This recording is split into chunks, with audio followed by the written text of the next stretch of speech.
No, not going to happen. Never in a million years. You're not going to make it. Does that sound familiar?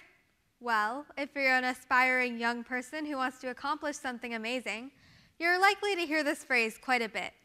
I certainly heard it quite a few times from the time I started my company, Blamtastic, 6 years ago. Well, now you're probably wondering, how could a 10-year-old girl possibly start a company?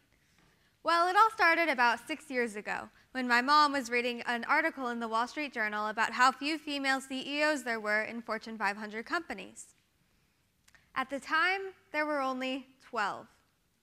Considering women made up over 50% of the workforce, this number seemed inferior, minuscule. So she immediately showed the article to my sister and me, and she said, "Girls,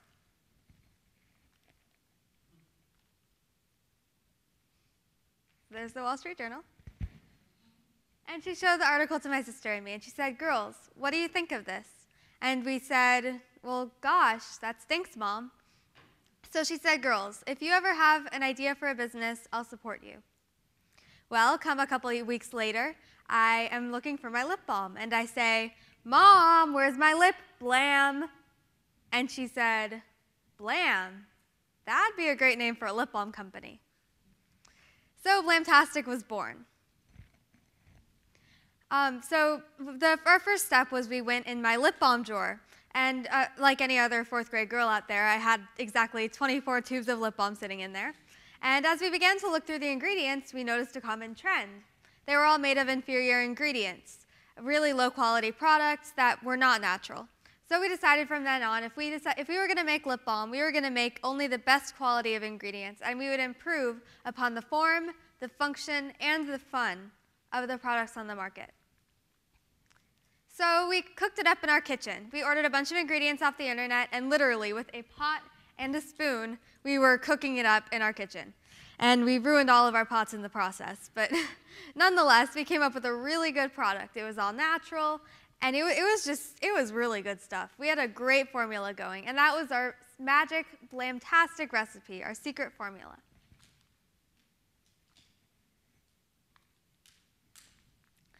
So we began to distribute the products to our friends and family, and we got really good feedback. They kept on telling us, "Gosh, you should really sell this stuff." And after enough convincing, we finally agreed that we would sell it. And our first step in doing so was finding a manufacturing company that could make the product the way we wanted to make it. And we, of course, wanted to source it in the United States because we wanted to support American manufacturing. And so we did a ton of research on the internet, and after a while, it was surprisingly hard to find a manufacturer in the United States, but after much work, we did find one. And conveniently enough, they had written on their website, "We support small businesses." Well, that seems perfect. So we shot them an email, and we said, "Can you do a small rollout for us?" And they said, "No, we need a bigger quantity if we're going to do this rollout." That was the first of many, many rejections and no's that we would hear. So we emailed them again, and we said, "Listen, you say on your website you support small businesses. Do you or don't you?"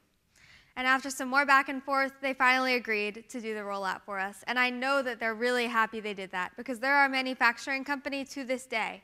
And in fact, we're about to outgrow them because they can't do the mass production that we need to be done as we roll out into bigger and bigger stores. So after we got our manufacturer set in place and we got our product, our next step was we had to sell the product. So we took it to a school fair, and we got incredible feedback there. We sold a ton of lip balm. And then we kicked it up a notch, and we brought it to a kiosk in the mall over the holidays. And we kicked butt there, too. So then we got into our first retail store, which, if I recall, it was actually a maternity store, go figure. And after that, we decided that we wanted to get into our first chain. And the way that we wanted to approach that was we would go into our local Learning Express. Learning Express, if you're not familiar with it, it's a boutique-y type toy store. And so we went into our local Learning Express to get a meeting with the manager. And she wouldn't even meet with us. She thought that we were too small, not worth her time. So we moved on from that. And a couple weeks later, we were at our first trade show, where we were doing pretty well. We got a few orders here and there. And all of a sudden, the Learning Express lady came by our booth, and she was blown away by our product. I had given her a sample. She loved it. She was hooked. She ordered for her store, and less than a month later, she reordered again. She had sold out of it so fast she couldn't even believe. And so as we began to get more and more accounts, we actually got into, we became an approved vendor for Learning Express, and we got into dozens and dozens more of their stores. And we decided that we needed a CEO to properly guide our company in the direction that we wanted it to go. So we interviewed several very qualified candidates that had bought and sold several businesses, and we approached someone who we thought was the perfect fit.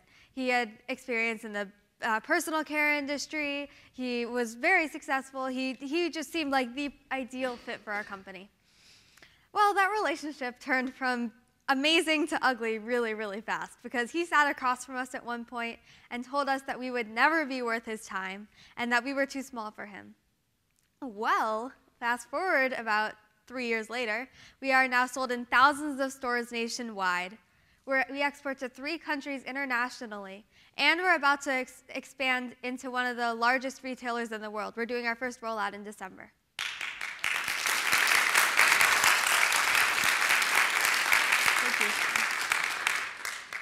Thank you.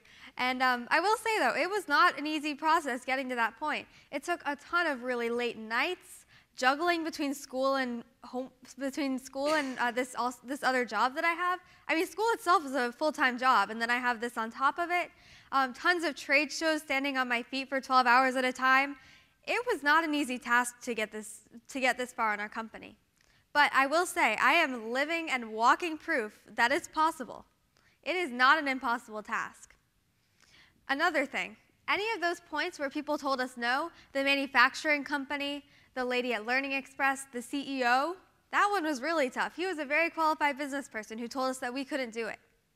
At any of those points, we could have given up. We could have said, I can't do this. But we didn't. We took those no's that people told us, and we used those as fuel to keep us going, to motivate us. We wanted more than anything to prove those people wrong, to show them that we can do it, because we knew we could. And after a while, we stopped hearing so many no's. They still come every once in a while, but we don't hear them so often. Instead, we hear the word yes. And it's a very distinct yes. I heard it a couple of weeks ago when I was speaking to a group of about 1,000 students in St. Louis about youth entrepreneurship. That's me in St. Louis. And it's an amazing feeling hearing that yes. When I see those kids that hear my story for the first time, and they realize that they can do something before they're even adults, that they can follow their passion, I feel like I've kindled something in them. And when I see that, that's a yes. When I see that email from Walmart confirming our rollout into their stores, that's a yes. And those yeses, that combination of that beautiful, harmonious combination of the no's and the yeses, the no's in motivating me, and the yeses reassuring that what I'm doing is the right thing, that is the recipe for success. Thank you.